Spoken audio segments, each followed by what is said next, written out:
A day in my life as a Pinay nurse here in Germany. Hi guys, good morning! Another day of series na naman tayo for today's video. Kaya tara at samahan ninyo ko. Kung bago ka lang sa page, ako nga para si Janelle, isang nurse dito sa Germany. Second day off ko nga today from night shift, kaya nagka-time na lumabas para makapag-grocery. So dito sa Germany, hindi uso ang plastic sa groceries, kaya dapat lagi kayo may dalang eco bag. At dahil nung nakaraan pa nga ako nagkikrave na pansit, kaya nag-decide na akong mamili na ngayon. Actually, ang bibilhin ko lang naman ay oyster sauce at yung noodles dahil wala akong stock. At dahil tanghali na nga ako umalis, kaya doon na lang ako sa pinakamalapit na Asian store pupunta.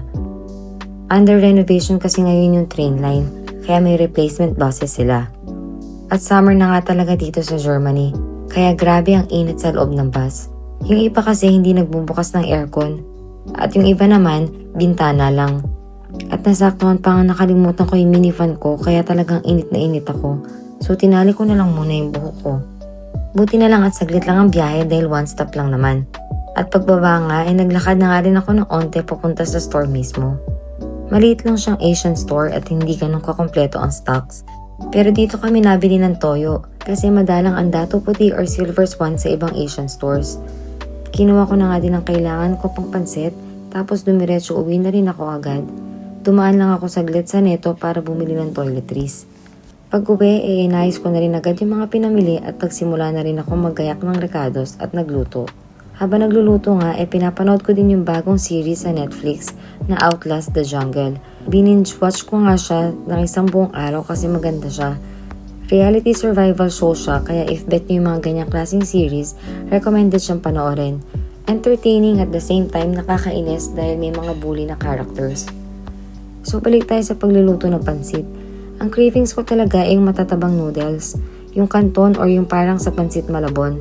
Kaso yung available lang dun sa Asian store kanina ay yung saktong taba lang na noodles.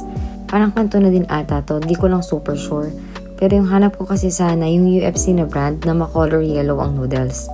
Sa totoo lang, madalang ako magpansit, parang pang 5 beses pa lang ako nagluluto nito kasi mas pasta person ako. Tsaka minsan, nahihirapan kasi ako magtansya sa pagluluto ng pansit dahil takot ako maging lusak yung noodles.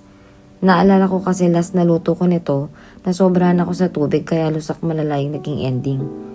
Pero dahil dito, cravings mo luto mo, kaya no choice kundi magluto ulit ng pansit.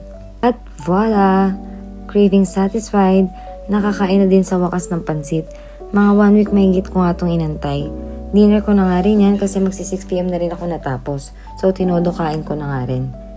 And that's it for today's video. Sana nag-enjoy kayo. See you in my next one. Bye!